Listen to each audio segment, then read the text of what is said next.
una simple vara lo que hizo Moisés, y con piedra y honda consiguió David al gigante Goliat poder vencer.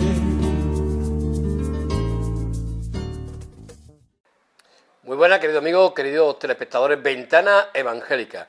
Un domingo más, estamos con vosotros desde Onda Jerez Televisión. Y bueno, nos hemos trasladado a la iglesia de Puerta del Cielo. En esta ocasión queremos que veáis cómo la iglesia evangélica pues celebra un culto, cómo nosotros le damos este servicio al Señor. Y bueno, vamos a tener en esta ocasión un tiempo de adoración, en donde el grupo de Ríos de Vida nos va a llevar en esas alabanzas donde el Señor se va a glorificar. Y también el pastor de la congregación Puerta del Cielo, Ángel Martínez, él nos va a traer la homilía. Esperemos que sea de vuestro agrado. Que Dios os bendiga grandemente. Confía en el Señor y haz el bien, y habitarás en la tierra y te apacentarás de la verdad.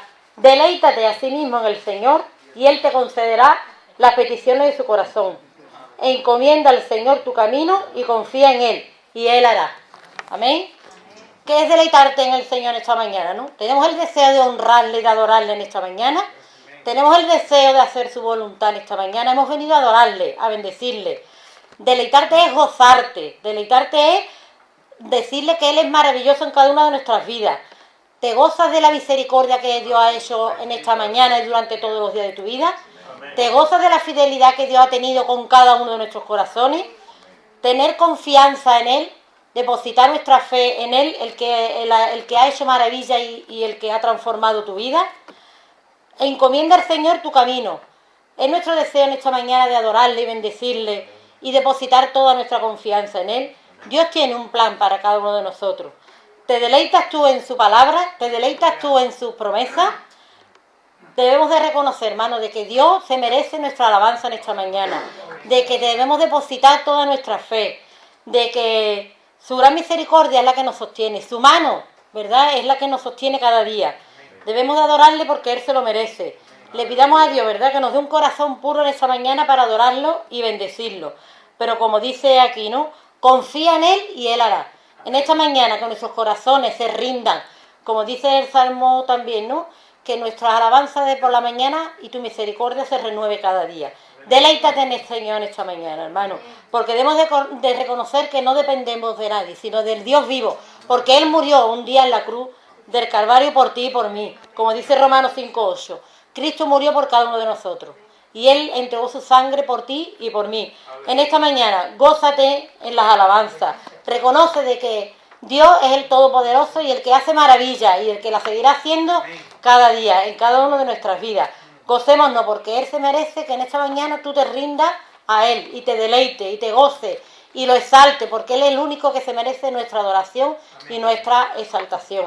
En esta mañana, ¿verdad? Vamos a deleitarnos en Él, como dice el cántico. Deleítate en Él y Él te concederá todas las peticiones de tu corazón. Agarrémonos a su palabra y a sus promesas. Queremos darte gloria.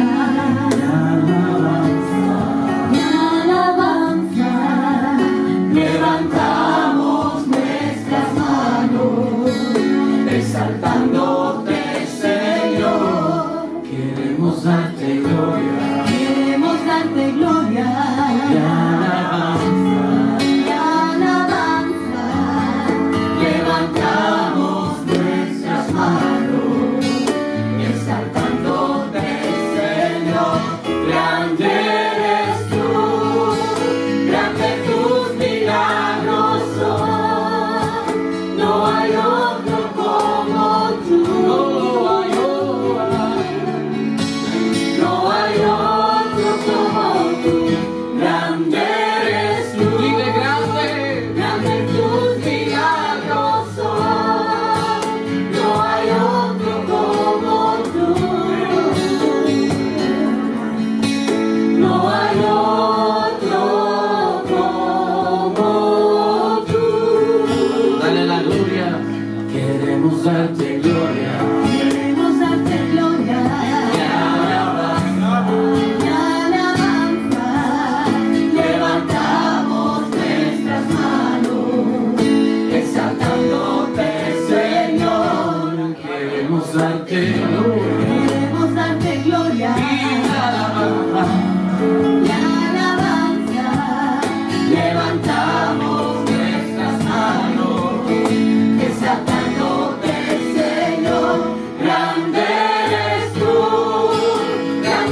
grande tus milagros. Él obra milagros en tu vida y en la mía. No hay otro como no hay otro como tú. Dile grande, grande, grande, grande. Tus milagros son. Y no hay otro como No hay otro como tú. no hay, No hay otro como tú. Él hace maravillas. Irnos al frente abriendo camino, quebrando cadenas, sacando espinas, manda sus ángeles contigo a luchar. Él abre puertas, nadie puede cerrar. Él trabaja para los que confían, camina contigo de noche y de día. Levanta tus manos, tu victoria llegó. Comienza a cantar y alabar.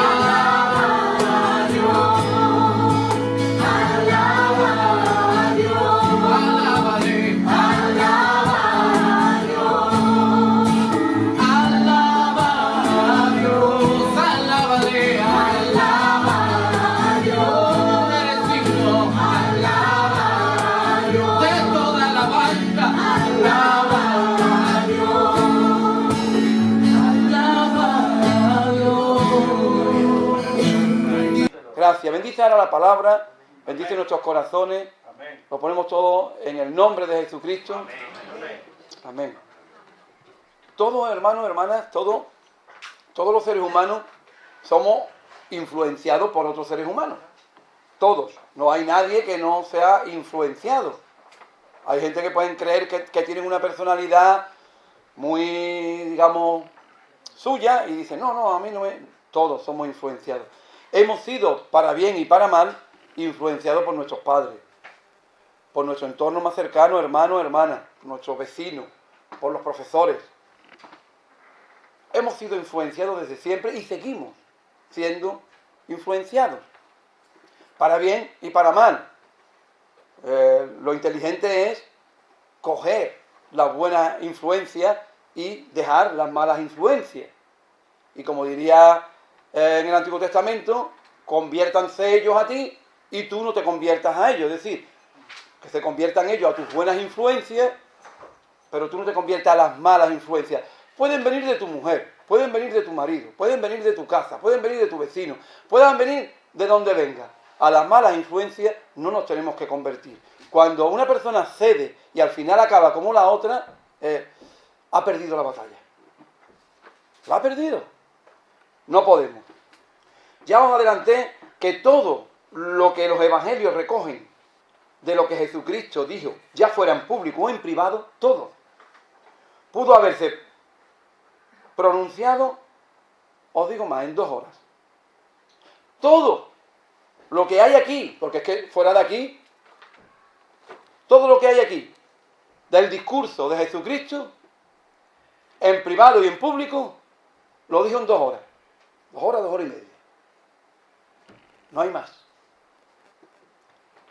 Sin embargo, esas pocas enseñanzas fueron tan conmovedoras, tan emocionantes, tan profundas, tan espirituales, que se puede asegurar sin temor a equivocarse, que nadie ha ejercido mayor influencia en el mundo que Jesucristo. Nadie.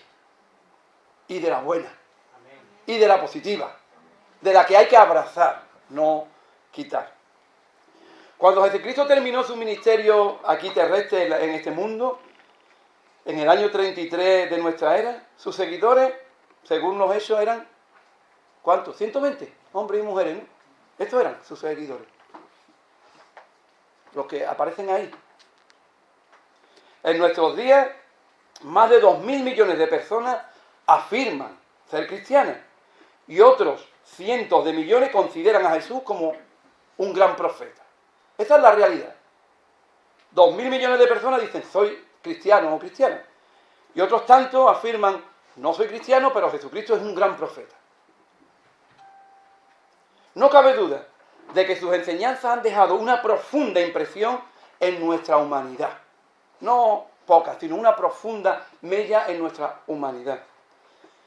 Cuando hay que cuantificar lo que Jesús ha supuesto para el mundo, ¿qué podríamos decir del amor? El amor que Jesús ha inspirado a este mundo. No solo lo que se ha escrito, sino lo que ha inspirado a este mundo. El consuelo que Jesús ha inspirado a millones de personas en la historia.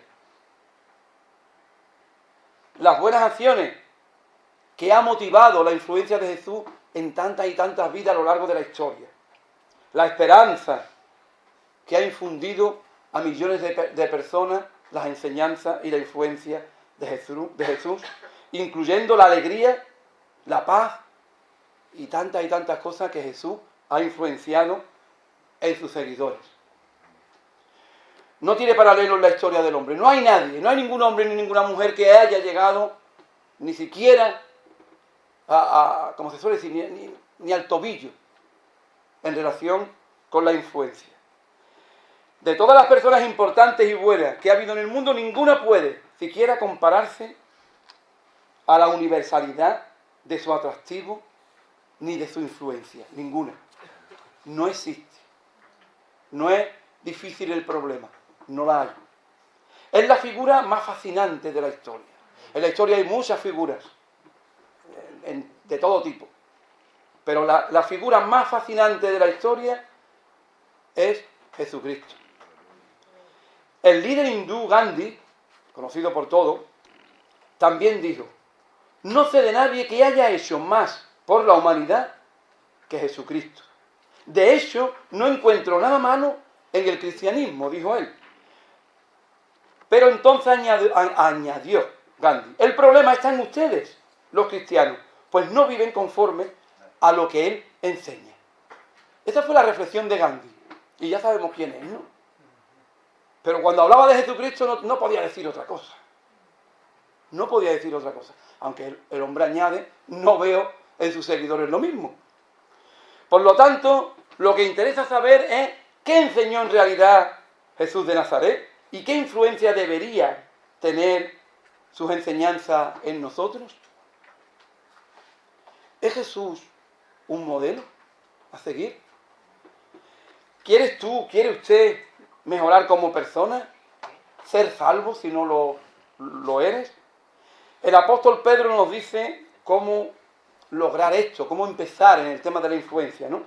Dice en Primera de Pedro: no vayáis, pues para esto fuisteis llamados, porque también Cristo padeció por nosotros, dejándonos ejemplo, para que sigáis sus pisadas, el cual no hizo pecado, ni se halló engaño en su boca. Un modelo. Según Pedro, Cristo es un modelo a seguir. No cabe duda de que podemos aprender mucho de Jesucristo y de la extraordinaria vida que Él tuvo cuando estuvo aquí en este planeta. Así pues, hermanos, examinemos algunas de las cualidades de este gran hombre, porque se puede decir gran hombre, porque era un hombre, tenía la naturaleza humana y a la vez era Dios. Pero cuando Él dice, por el texto que hemos leído, en este caso Pedro, que sigamos sus pisadas, no te está diciendo que andes sobre el mar. No te está diciendo que pongas las manos en las personas y las sanes. No te está diciendo que convierta el vino, el agua en vino. No te está diciendo que lo imites ahí porque sencillamente no puedes. Pero en estas cosas que estamos hablando y que vamos a hablar, el apóstol te dice que sigamos sus pisadas. Así examinamos, ¿no? Y al mismo tiempo pensemos en cómo podemos imitarlo. Una de las cosas que podemos ver en la vida de Jesús es que fue razonablemente equilibrado. ¿Es importante ser equilibrado? Yo diría que sí, en todas las épocas. Ahora con lo que estamos viviendo en televisión, vemos muchas personas con muchos estudios y con carreras que por estar metidos en la emoción de lo que quieren, parece que el sentido común se les ha ido. Y ellos pues no se dan cuenta. Aunque le quiten el dinero, no se dan cuenta. ¿Pero por qué? Porque parece que se le ha ido algo como lo razonable, el sentido común, el equilibrio. ¿Fue Jesucristo razonable y equilibrado? Aunque la verdad, como él mismo dijo, Mateo, no tenéis que ir a los textos, Mateo 8, 20 dijo Jesús: las zorras tienen guaridas y las aves del cielo nido, mas el Hijo del Hombre no tiene donde recostar la cabeza. Aunque estas palabras son de él, y él mismo las dijo, fue equilibrado, porque eso era una verdad. No tenía. Sin embargo, la Biblia indica que asistió a banquetes. En Lucas 5:29, por si alguno lo quiere apuntar. De hecho, el primer milagro suyo, del que se tenía constancia, convertir el agua en vino durante un banquete ¿de qué? De boda. Demuestra que no rehusó el trato con las personas. Así y todo, siempre dejó claro que era lo más importante para él. Pero fue equilibrado. No fue una persona como se ve en algunos seguidores de él, con un fanatismo que se van a un extremo, viviendo un maniqueísmo. Un maniqueísmo, los maniqueos ya sabéis, o blanco, yo lo he predicado muchas veces, o blanco o negro, no existe nada en medio. Esos son las personas radicales, o la ves el más santo o la ves el menos, allí. Jesucristo, como bien dice en la Biblia, la multiforme gracia de Dios. Cuando Dios habla de su multiforme gracia, está hablando, y además literalmente hablando, porque la palabra en el original habla de eso, de la multitud de colores que Él tiene. Tiene un color para ti y para tus pecados. Tiene un color para mí. Tiene un color para aquel que a ti no te gusta ni siquiera que esté aquí, pero que tiene un color Dios para él. Por eso le llama la multiforme gracia de Dios. Es decir, si aquí estuviera Jesucristo, se abre como un abanico sus colores y el negro y el blanco los une en su gracia. Eso es Él, equilibrado. No tenía donde recostar la cabeza, pero si tenía que ir a una boda, iba. Si tenía que ir a una feria, pues iría. Si tenía que ir aquí, pues iría. No se asustaba. Sin embargo, tenía claro para lo que había venido. Que viene en Juan. Mi alimento es hacer la voluntad del que me envió y terminar su obra. Mi alimento no es ir a los banquetes, aunque fuera. Mi alimento es hacer la voluntad del que me envió y terminar su obra. A eso vino Jesucristo. Y lo hizo, pero de una forma equilibrada, de una forma que podía conquistar a los demás. La pregunta sería, ¿y yo? ¿Y tú? Podríamos preguntarnos esto. ¿Puedo ser más equilibrado al fijar mis metas materiales, familiares, espirituales, eclesiales? ¿Puedo ser más razonable, más equilibrado? ¿O tengo que tener una vida que a los demás los echa a un lado? Porque no ven equilibrio, porque no ven sentido común. Cristo fue quien fue, tenía las cosas claras, no tenía donde recostar su cabeza. Él tenía claro que su alimento no era el de los banquetes ni el de las casas que le invitaban. Su alimento era hacer la voluntad del que lo envió y terminar su obra, pero fue equilibrado. No solo queda ahí la persona de Jesucristo en ser razonablemente equilibrado, fue abordable. Jesucristo fue una persona abordable. Es muy importante ser una persona abordable. Es tremendamente importante ser una persona abordable. No. Porque de abordar a uno y a otro ya hablaremos en otro punto. Abordable en general. Cristo era abordable. La Biblia presenta a Jesús como una persona cariñosa y agradable. A él no le molestaba que la gente se acercaran a él para contarle sus problemas. No le molestaba. O para plantearle preguntas complejas. Tampoco parece que le molestara eso a Jesús. En cierta ocasión fue una mujer que llevaba 12 años con flujo de sangre la que aprovechó la muchedumbre para rodearlo, para estar cerca de él y tocarlo, pensando que así la iba a sanar o curar, como tú lo entiendas. Jesús no se sintió ofendido por aquella acción de la mujer que algunos consideraban insolente, por el contexto, que era mujer, que el tema que tenía la regla y todo lo que en el ambiente de aquella época y judío era tremendamente negativo, ¿no? Jesús no lo vio así. Jesús no se sintió ofendido por aquella acción que algunos consideraban, y repito, insolente. Al contrario, él le dijo con ternura, eso viene en Marcos 5:25, hija, tu fe te ha devuelto la salud. Abordable. Tenemos un Dios abordable. Tenemos un Dios que está dispuesto a que tú lo abordes con tus problemas, con tus paranoias, con tus cosas, con todo lo que tengas. Él está dispuesto a que lo abordes. Si no lo hace, es por ti o por mí, pero no porque Él no se deje. Hasta los niños pequeños disfrutaban con su compañía. De hecho, las famosas palabras de Jesús en relación a los niños, deja a los niños, venía a mí. Era una cultura que los niños no eran nada. Los niños ahora son los más importantes de la iglesia, los más importantes de la iglesia. Tan importantes son que ya ni los abuelos ni los padres mandan a los niños. Fijaros si estamos cayendo en errores. Pero en aquella época los niños eran como las mujeres. Estaban allí en la esquina. Y él dice, dejad que los niños vengan aquí. Aquí, a mí, al centro. Y no se lo impidáis. Tuvo palabras cariñosas para los niños, ¿no? Y por las conversaciones francas y amistosas que tenía con sus discípulos, se nota que ellos también se sentían cómodos a su lado, al lado del Maestro. Lo tenéis en Marcos 6:30, ¿no? Todos deberíamos plantearnos si realmente somos abordables. ¿Y con quién? ¿Y con quién somos abordables? ¿O somos personas que distantes, con los demás, muy distantes, solo con cuatro, con la familia y nada más? Jesús no. Ya veremos, él se comportó bien con su familia, pero no, él era abordable. Y tú como seguidor de Jesucristo tienes que ser abordable. Te pueden abordar para preguntarte, incluso para adquirir influencia de ti. La pregunta del millón sería, ¿se sienten cómodos los demás contigo? ¿Se sienten cómodos los demás conmigo? ¿Tu influencia es la de Jesucristo o la de la sociedad? Ya sabéis, la sociedad nos influye en el vestir, en el comer, en todo nos influye. Y nos dejamos influenciar, además, con los brazos abiertos. Bien.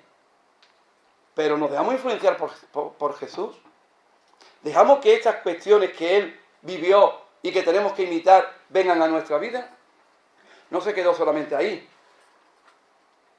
La persona de Jesucristo manifestó mucha compasión. Sin duda, una de sus virtudes más sobresalientes fue saber ponerse en el lugar de los demás. Sabía ponerse en el zapato del otro.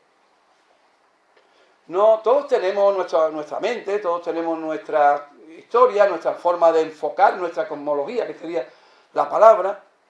Pero claro, el tener yo mi cosmología no quiere decir de que yo no pueda meterme en los zapatos del hermano que tiene otra, o la hermana que tiene otra cosmología, otra forma de pensar. Las personas que no pueden ponerse en el lugar de los otros, no tienen empatía, tienen un gran problema.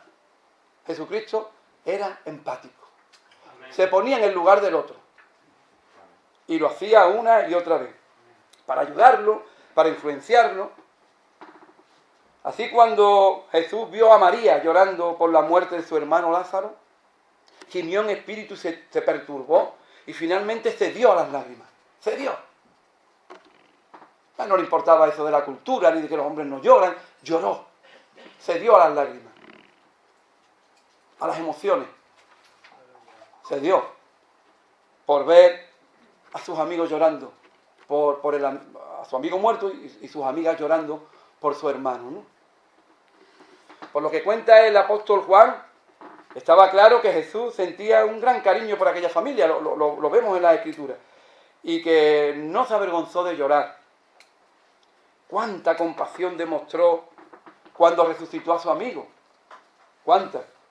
Pero como os decía antes, eso no lo podemos imitar. No podemos resucitar a nadie. Al menos por nuestra fuerza y por nuestra voluntad. Tiene que ser que Dios nos tocara, ¿no? Pero sí podemos llorar con el que llora. Eso sí lo podemos hacer. Y Él lo hizo. No se quedó solo en resucitar. Si Él sabía que le iba a resucitar, podía haberse reído en vez de llorar. Lloró. Es eso lo que tú y yo podemos imitar de esta historia, ¿no? De Lázaro. Llorar con el que llora, tener compasión. En otra ocasión fue un hombre con lepra, una enfermedad que lo obligaba a vivir aislado, como ya sabéis. Le suplicó, Señor, si tan solo quieres, puedes limpiarme, si tú quieres. Como él sabía, me va a tocar.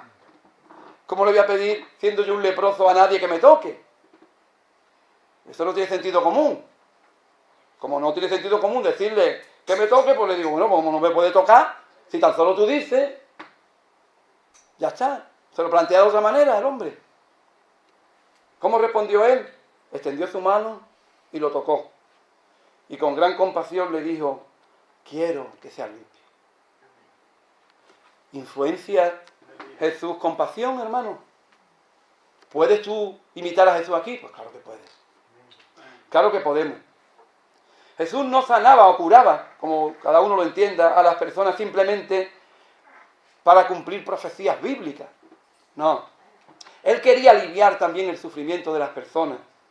Siempre actuaba en conformidad con una de sus enseñanzas más conocidas y la que tú y yo deberíamos agarrarnos. Y se ha predicado muchas veces de esto.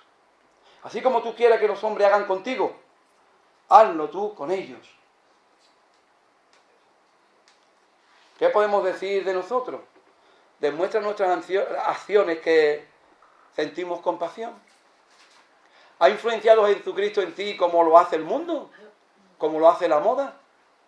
¿Como lo hacen los patrones de la época en la que vivimos? ¿Como lo hace la política?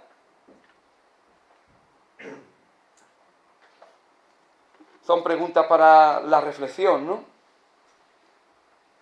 Fue comprensivo también, hermano. Es muy importante ser una persona comprensiva. Aunque él era perfecto, no esperaba que los demás lo fueran. Ni se sentía superior a ellos, tampoco actuaba precisamente sin pensar. Él pensaba, ¿no? En cierta ocasión, estando Jesús invitado en casa de un fariseo, una mujer, como todos sabéis, y por si alguno no lo sabe, que tenía mala fama en la sociedad, mujer pecadora, como le llamaban, viene y le tira el perfume a los pies, lo enjuaga con sus cabellos, lo intenta secar, y ahí, digamos, adora a Jesús en ese momento.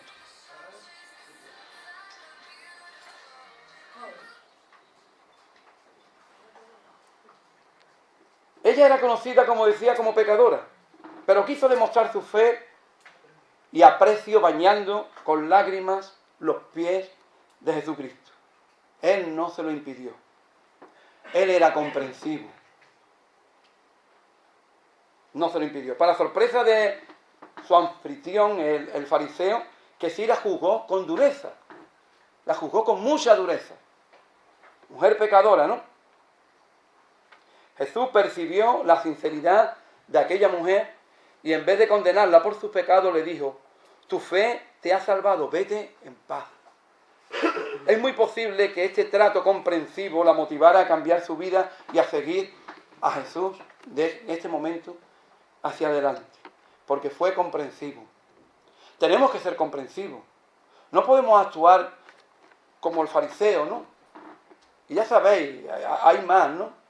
Entré en tu casa y no me lavaste los pies, ya la has enjugado con sus cabellos. Todo lo que ya sabemos. ¿Eres tú comprensivo? En nuestro caso, ¿se nos conoce más por elogiar a los demás o por criticarlos? ¿Eres de los que cuando llegas a tu casa después de un culto hablas de lo bonita que ha estado la alabanza, lo bonita que ha estado la apertura, la predicación, lo que te ha hablado? ¿O te comes la comida criticando a uno, criticando al otro, criticando al otro? Porque hay en tu mente todo menos ser comprensivo. ¿Cómo eres? ¿Influenciado por Cristo o influenciado por el mundo? El mundo puede ser tu marido, puede ser tu mujer, puede ser tu trabajo, puede ser tu entorno, puede ser tú mismo. Pero ya lo dijimos, ¿no? Conviértanse ellos a ti y tú no te conviertas a ellos. Fue imparcial, hermano, muy importante. Esto es muy importante en una sociedad como la nuestra. Él fue imparcial, irrespetuoso, ¿no? Pero fue imparcial. Los evangelios indican que Jesús sentía un cariño especial por su discípulo Juan. Quizá por tener personalidades afines o por estar emparentado, por ser familia. Sin embargo, él nunca lo favoreció por encima de los demás. Es verdad que cogía a tres para un ministerio, digamos, y a otros para otra, pero no lo favoreció. De hecho, en Juan 13, cuando Juan y su hermano Santiago le pidieron puestos destacados en el reino de Dios, Jesús le contestó: esto de sentarse a mi derecha o a mi izquierda no es cosa mía darlo. No lo trató, no fue parcial. Ah, bueno, tú eres Juan, a ti te lo doy. A Pedro no, que Pedro es muy altivo, no, pero a ti sí. No, él fue parcial. Además, siempre trataba con respeto a todo el mundo. Él no tenía perjuicios, o no tenía los perjuicios de su contemporáneo. Eso es otro tema, ya lo he dicho en varias ocasiones. Ya lo dijo Albert Einstein. Se destruye ante un átomo que un perjuicio. Es más difícil destruir un átomo que un perjuicio que tú tengas en contra de la raza, del sexo, de cualquier historia. Es más fácil. ¿Por qué? Porque los perjuicios están ahí bien a hondo. Él no tuvo los perjuicios de sus contemporáneos.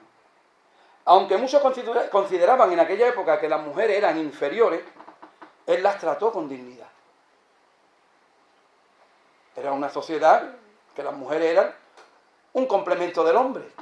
Un complemento de la mujer hoy en día, que es lo que es su bolso, ¿no? Pues un complemento del hombre, en aquella época. La mujer.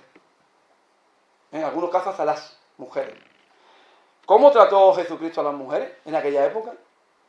A eso me refería con los perjuicios. ¿Tuvo él perjuicios? Porque el Antiguo Testamento decía, porque el otro decía. ¿Tuvo el perjuicio? No. Él dignificó a la mujer. La puso en el lugar que le corresponde. Yo, personalmente, siempre lo he creído y lo he dicho. Cuando Dios creó a Adán, creó al hombre y a la mujer. Él es el creador del hombre y de la mujer. Y aquí lo demuestra. Y trata con dignidad a la mujer. Por ejemplo, la primera persona a la que Jesús claramente le declara que era el Mesías fue una mujer. Bueno, y tenemos que destacar que además de ser mujer, era samaritana. Y como sabéis, algunos samaritanos y judíos no se llevaban bien. Mujer, samaritana, y es la persona primera que elige Dios, es la persona de Cristo, para decirle: yo soy el Mesías. ¿De qué habla esto? ¿No habla esto de dignificar a la mujer? Pues claro que habla de dignificar a la mujer. ¿No habla esto de que él quería mostrar que el hombre y la mujer, aunque tengamos funciones distintas, somos delante de él igual y debería de ser en las sociedades? Pues claro que quería decir esto. Pero eso no fue todo. También fueron mujeres las primeras personas a quien Jesús les concedió el privilegio de verlo resucitado. Todo esto no es fruto de la casualidad. Todo esto es porque él era imparcial. ¿Eres tú imparcial? Con tus hermanos, con tus hijos, con tus nietos, con los hermanos. Y Cristo no fue imparcial. Cristo no actuaba de esa manera. La mujer la pongo en el sitio que tiene que estar. A mí me da igual que la sociedad diga lo que diga. Y la puso, hermano. Y yo lo he dicho en varias ocasiones. Si sus seguidores hubiesen atendido a estas enseñanzas como se merecían, la historia hubiese sido otra. Pero decir que seguimos a Dios es muy fácil, pero seguirlo no. Seguirlo no. No es más cómodo actuar como antes que actuar con estas enseñanzas radicales de Jesucristo, dirían ellos. Estas enseñanzas tan que cuesta de digerir y que va a traernos problemas en nuestras propias casas, ¿no es mejor? Pues claro que es mejor. Y así fue. Y así fue. Gracias a la Reforma y a su influencia, las mujeres hoy, gracias a Jesucristo, ¿no? Pero que tuvo que llegar la Reforma y su influencia para que las mujeres ya fueran tomando un papel, el que Jesucristo les dio, y la religión se lo quitó. ¿Por qué? Porque era imparcial y respetuoso. Al igual que él, somos nosotros imparciales, respetuosos con las personas de otras razas, del sexo, del idioma, de la nacionalidad. Somos imparciales con nuestros hijos, somos imparciales con nuestra familia, con nuestros hermanos. Somos como Cristo. O nos lleva el Espíritu de Dios o nos lleva nuestros prejuicios. Una de dos. A él, con él, no pudo. Él lo hizo bien. Se comportó además como un hijo y un hermano responsable, porque tuvo familia. Todos sabemos que tuvo familia. Parece que su padre, digamos adoptivo, José, murió cuando Jesús todavía era joven. Así que es probable que él se haya encargado de mantener a su madre y a sus hermanos menores trabajando de carpintero. De hecho tenemos un texto en Mateo 6 donde nos dice: ¿no es este el carpintero, hijo de María, hermano de Jacobo, de José, de Judas y de Simeón? ¿No están también, aparte, ¿no? El lenguaje, ya sabéis, Judas, Simeón, y ahora aparte, ¿no están también aquí con nosotros sus hermanas? El lenguaje cultural de la época, la parcialidad, ¿no? ¿También están sus hermanas? Y se escandalizaban de él. Él cuidó de su familia. El carpintero, el hermano de este, era el mayor. Eso lo sabemos todos. Era el mayor. Todos venían por detrás de él. Y su madre, pues, se había muerto el marido, ya sabéis, en la época. Pero este carpintero mantuvo a su familia.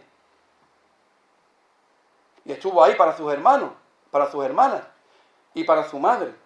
Aún estando a punto de morir, no dejó de preocuparse por su madre. Y por eso le pidió a Juan que la cuidara. Tremendamente humano. Y pensando en lo que quedaba hasta la muerte de su madre, le pide que la cuide, que la cuide. Esto viene en Juan, ¿no? 19, 26, 27. Lo puedo leer aquí. Cuando vio Jesús a su madre y al discípulo, quien él amaba, que estaba presente, dijo a su madre: mujer, he aquí tu hijo. Después dijo al discípulo: he aquí tu madre. Y desde aquella hora el discípulo la recibió en su casa. ¿Entendió el mensaje Juan o no lo entendió Juan? El mensaje. Pues claro que el mensaje lo entendió. Es que si tú supieras, o para no meter a los demás, es que si yo sé por un diagnóstico que me queda poca vida, yo no me voy a preocupar de mi mujer en lo que pueda, que me queda un mes.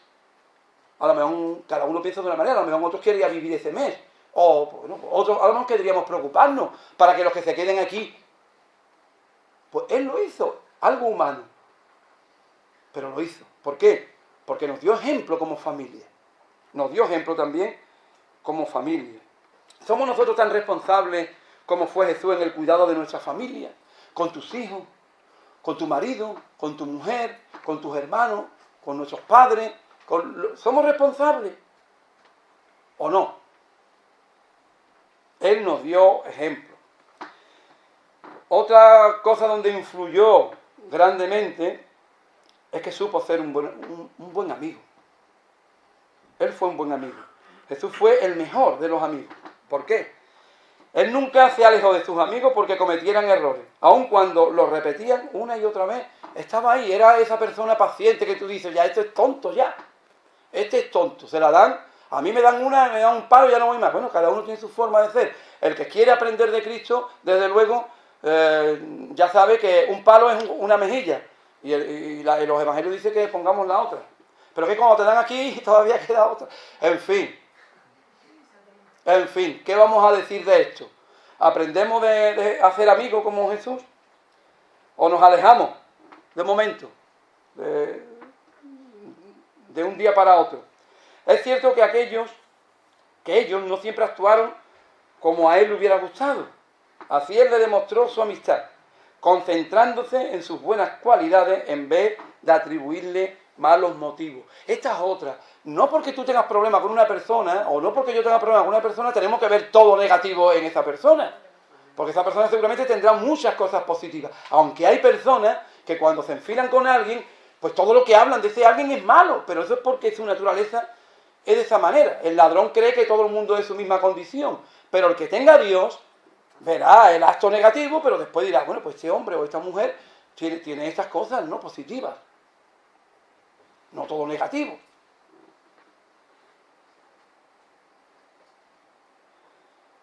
tampoco les impuso sus opiniones, porque hay personas, familiares y amigos, que para estar tú en su lista de gente cercana, tienes que pensar como él. Si no piensas como él, no te acepta. Jesucristo no impuso sus opiniones a nadie, al contrario, los animaba a expresarse con libertad. En Mateo 16, dice el texto, 13, viniendo Jesús a la región de Cesarea de Filipo, preguntó a sus discípulos, diciendo, ¿quién dicen los hombres que es el Hijo del Hombre? Ellos dijeron, unos Juan el Bautista, otros Elías y otros Jeremías o alguno de los profetas. Él les dijo, ¿y vosotros quién decís que soy yo? Le interesaba lo que los demás pensaban.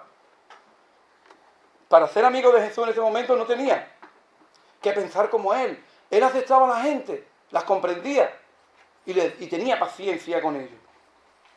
Por encima de todo, Jesús los quería sinceramente. En Juan 13 dice, 13:1, antes de la fiesta de la Pascua, sabiendo Jesús que su hora había llegado para que pasase de este mundo al Padre, como había amado a los suyos que estaban en el mundo, los amó hasta el fin. Los amó hasta el fin, a sus amigos, a sus discípulos, ¿no? Y hasta el punto que él mismo dijo, nadie tiene mayor amor que este, que alguien entregue su alma, su vida, a favor de su amigo. La amistad, lo he dicho en otras ocasiones, es un amor muy sincero, muy verdadero, porque no tiene vínculos. Es como el que dice, no, soy amigo de mi hija. Es mentira, tu hija no puede ser tu amiga. Tu hija es tu hija. Tú tienes vínculos, tienes los mismos genes que tú puedes comportarte como una amiga. Pero tu hija tiene los genes que tú tienes. Ha salido, si eres una mujer, de ti y del padre. Es tu hija. ¿Qué vínculo hay? Pues el genético, ¿no? La sangre. El marido o la mujer, aunque no tenemos el vínculo genético, porque venimos cada uno de una familia, pero nuestros hijos nos conectan. Tu hijo tiene los genes tuyos y los del padre o de la madre. Nos conectan. Hay vínculo. Con el amigo y la amiga no existen vínculos. Ni de sangre, ni sexuales, porque si existieran vínculos sexuales, en vez de ser amigos, eran pareja, digamos, ¿no? O amantes. Estamos hablando de lo correcto, de la amistad correcta. Entonces no existen vínculos. Es un amor muy puro. Es un amor verdadero. Dentro de la cantidad de amores que abarca, ¿no?, a los seres humanos. Él los amó hasta el fin. Y decía, nadie tiene mayor amor que este. Y no podías tú decir, bueno, ¿cómo dice que nadie tiene mayor amor que dar la vida por un amigo? Hombre, dar la vida por un hijo es más que por un amigo. Pues claro, pero es que un hijo tiene vínculos. Eso, ¿quién no va a dar la vida por el hijo? Cualquiera. Ahora por un amigo, por una amiga, ya. Por eso las cosas que hacemos en el trabajo, hermano, por coger un cargo, por pisar a uno o a otro, esas cosas tienen mucho que ver con esto. Porque como son personas que no tenemos vínculos, pues...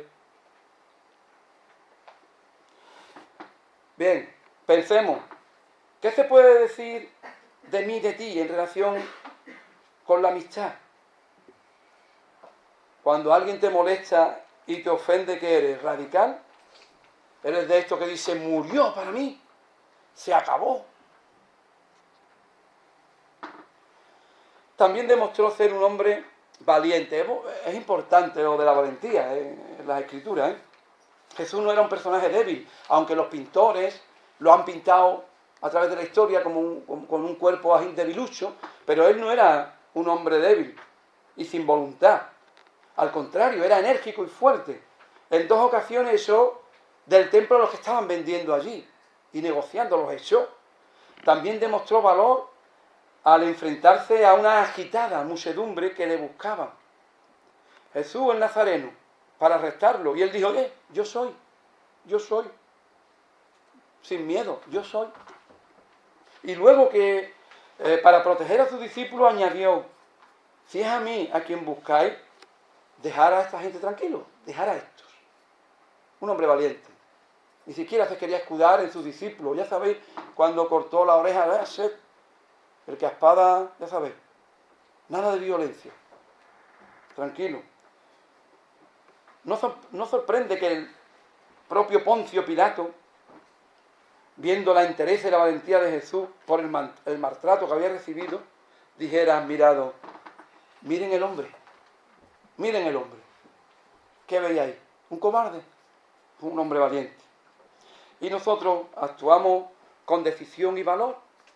Somos pusilánimes, es decir, en la cultura judía, más una mujer que un hombre. Y no por quitarle mérito a la mujer, simplemente porque la mujer no, en aquella época, no iban a la guerra. Y de ahí la palabra pusilánime. Hombres, mujeres, hombres que prefieren estar en lo doméstico por no enfrentarse a la guerra de fuera.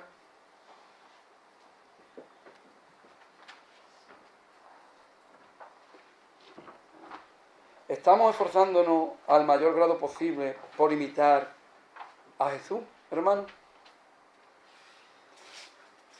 Estas y otras muchas cualidades que podríamos decir convierten a Jesús en un modelo perfecto para nuestras vidas. De modo que si imitamos su conducta, seremos mejores personas e incluso hasta más felices. Por eso el apóstol Pedro exhorta a los cristianos a seguir cuidadosamente los pasos de Jesús. Estamos esforzándonos al mayor grado posible por imitarlo en estos temas y en muchos más. Pero para acabar, hermano, tenemos que decir que Jesús fue mucho más que un modelo.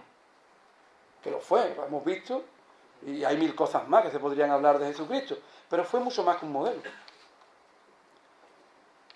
Él mismo dijo: yo soy el camino, la verdad y la vida, y nadie viene al Padre si no es por mí.